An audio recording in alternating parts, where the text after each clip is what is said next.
Boas tardes, benvidos e benvidas a todos.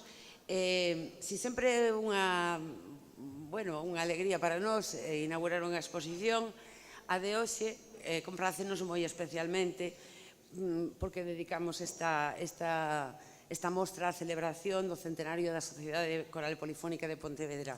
Trátase dunha das institucións máis seiñeiras da nosa cidade, como tamén o é a súa trascendencia que está tivo e ten no conxunto no aspecto musical de Galicia. Pero, ademais, é que para o museo a polifónica é especialmente simbólica.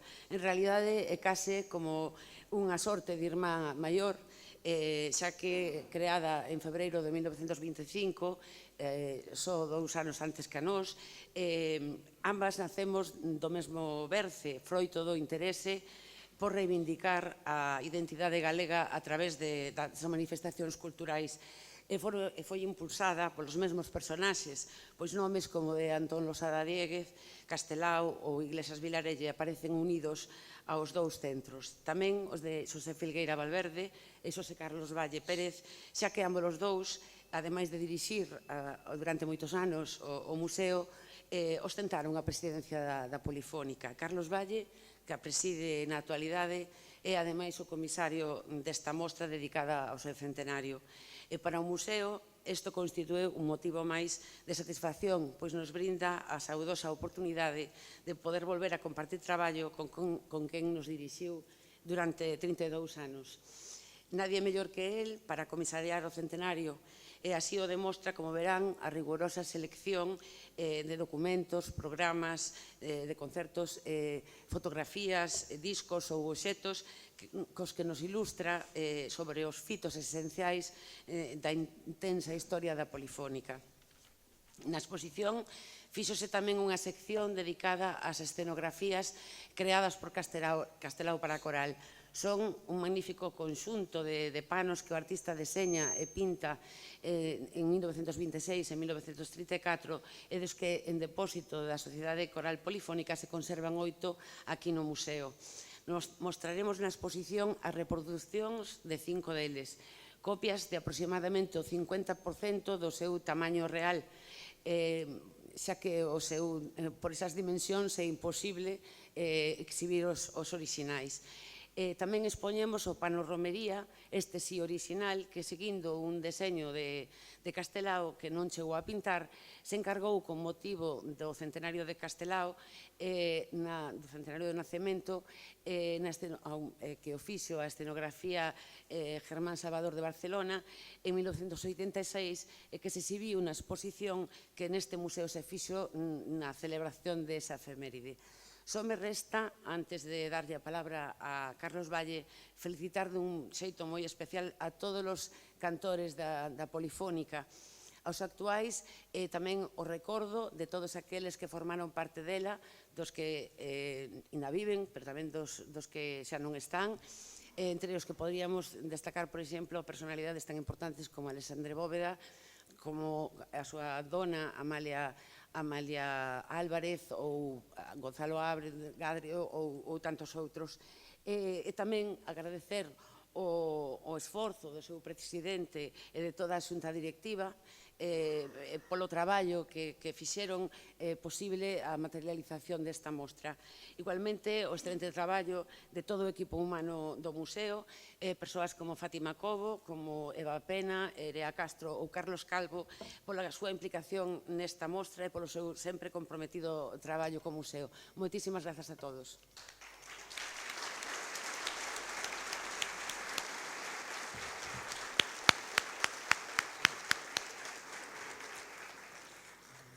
Moi boas tardes, señor vicepresidente da Deputación, directora do museo, integrantes da Sociedade Coral Polifónica de Pontevedra, miñas donas e meus señores.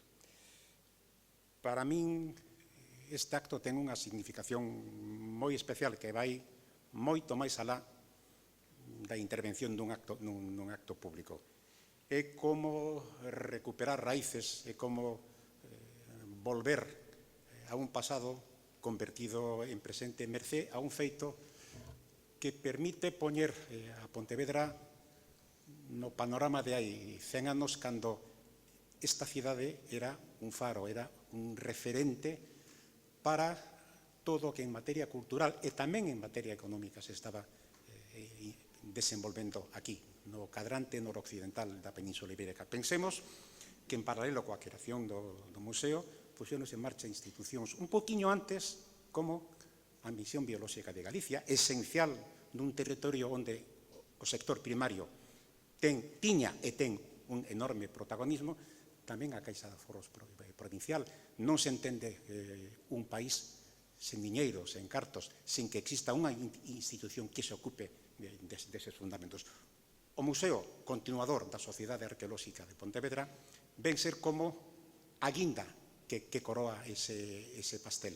E esta exposición vai permitir que nos encontremos, que se encontren todos vostedes tamén, con aspectos descoñecidos da súa historia, pero sobre todo que lles van permitir sentirse máis próximos a esta cidade, a súa historia, aquilo que o significa.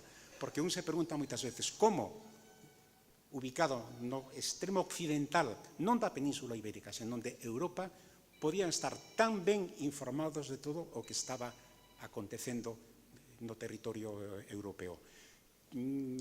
Insisto neste punto de partida porque creo que lles vai permitir gozar dun modo diferente dos materiais que se reúnen desta exposición. A exposición está estruturada en 3 capítulos, en 3 grandes capítulos. Capítulos que non son aleatorios, non son decisión que un día así de súpeto se me ocurriu a min, non. Son capítulos dictados, formulados a partir de feitos históricos que son trascendentais para o acontecer cotián. O primeiro capítulo vai, evidentemente, desde o ano 25, desde a data da fundación, ata o fin da Guerra Civil, ano 39. O segundo capítulo, desde a terminación da Guerra Civil, ata o falecemento de Franco, ano 75. E o terceiro capítulo, desde ese momento ata a actualidade. Cada un dos capítulos está estruturado da mesma maneira, o que posibilita facer un seguimento moi cómodo. Vanse sorprender da cantidade tan diversa de materiais que conforman esta exposición, pero tamén hai algo que me interesa sinalar moi especialmente, a importancia de conservar elementos que documenten o presente para que poidan ser utilizados no futuro.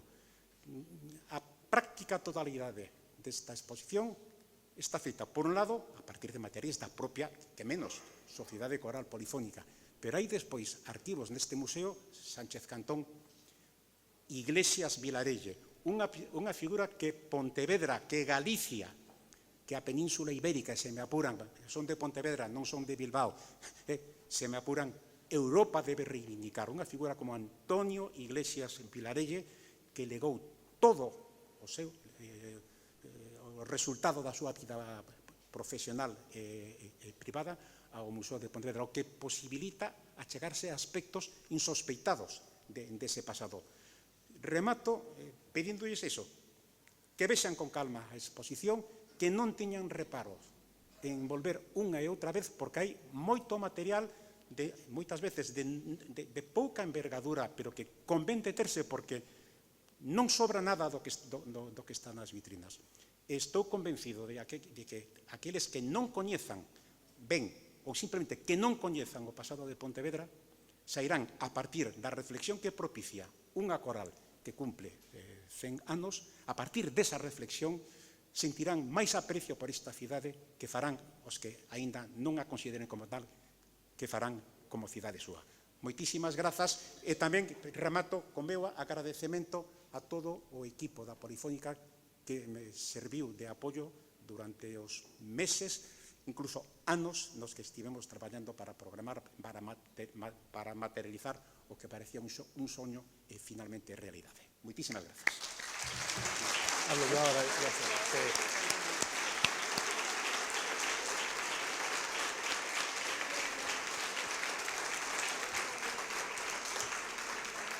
Bueno, pois antes de escoitar os protagonistas, os que están celebrando 100 anos, estáis moi guapos e guapas para ter 100 anos. Eu quero dicir que eu penso moitas veces en como era Pontevedra de fai 100 anos, como dicía agora Carlos Valle, e eu quero pensar que era unha sociedade pusante, unha sociedade que empezaba a Filarmónica, o Museo de Pontevedra que vai cumplir no 27 os 100 anos, creo que era unha sociedade moi pusante, moi avanzada. E quero creer que dentro de 100 anos van pensar o mesmo na situación que temos agora. A actual dirección do museo está inmersa en que Santa Clara sexa o 8º edificio do museo e abrir eses xardíns que levan 400 anos pechados para toda a cidadanía de Pontevedra e aproveitar Santa Clara e ser unha parte estructural e fundamental da cidade. Pero estamos tamén inmersos na reapertura dos museos centrais que lamentablemente levan 12 anos pechados e que agora se presentou o patrimonio e está avanzando a ritmo moi alentador, as cousas van moi ben. Pero ademais é que recuperamos esa bienal que despois de 15 anos, a bienal máis antiga de toda a Península Ibérica, vai voltar este verano e que vai ser, sen dúbida, despois de 15 anos, un elemento de unión e de cohesión de toda a cidade de Pontevedra. Por lo tanto, quero pensar que dentro de 100 anos van a pensar que agora tamén estamos a facer moitísimas cosas. E todas estas cousas que estamos facendo, que son moitísimas, aínda teñen, o personal do museo aínda ten tempo para facer unha cousa que eu digo que é moi de Pontevedra, que é os 100 anos, o centenario da Polifónica de Pontevedra. Eu quero agradecervos de verdade toda a vosa colaboración, creo que é un mérito enorme chegar aos 100 anos e creo que a exposición que eu xa puiden ver é maravillosa. Ademais, se misturamos co museo, que é moitísimo de Pontevedra, e se encima vamos a ver uns telóns que fixo un tal Castelao, que é probablemente a parte menos coñecida de Castelao e que se vai ver agora unha reproducción duns telóns que eran maravillosos e que os fixo para a Polifónica, para a cual pertenceu, creo que é algo maravilloso e que seres de Pontevedra tes que pasar por esta exposición. E as últimas palabras é de felicitación a Polifónica, a todos os componentes, todos os que estiveron participaron e todos os que participades agora, e se me deixabedes dicir unha palabra de alento a alguén, que ese alguén é Carlos Valle, que sin dúbida os estamos aquí co museo que temos gracias á súa autoría, e que, dende logo, as portas de Carlos Valle están abertas do museo sempre e nunca deberon estar pechadas. Por lo tanto, felicidades a Polifónica, agradecer a todos os que estades aquí e vamos a disfrutar primeiro do canto da Polifónica e despois da exposición. Moitísimas gracias.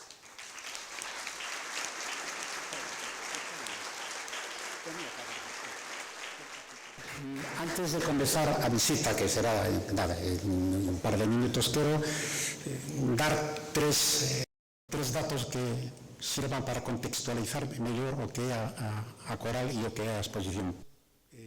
A Sociedade Coral Polifónica de Pontevedra foi a primeira coral galega que incorporou a súa nómina de cantores a mulleres, un dato que creo que paga a pena telo en conta. En segundo lugar, que gran parte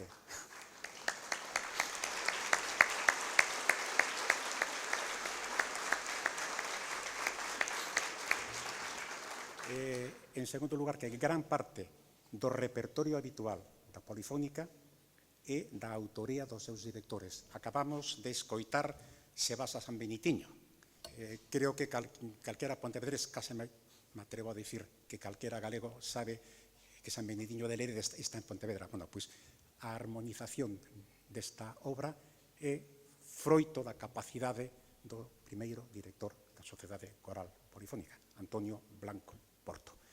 E, en terceiro lugar, que, aínda que o museo como institución tivo unha colaboración de excepcional para arriba na materialización desta mostra, o seu equipo de montaxe, como dixen antes, pode competir na máis importante liga de montadores de exposicións e seguro que leva a medalla de ouro, pero sí quero decir que houve que reestructurar un capítulo porque os telóns, pola súa envergadura, non cabían.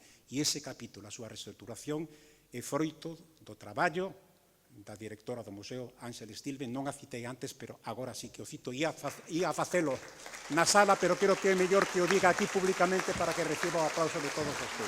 Nada máis.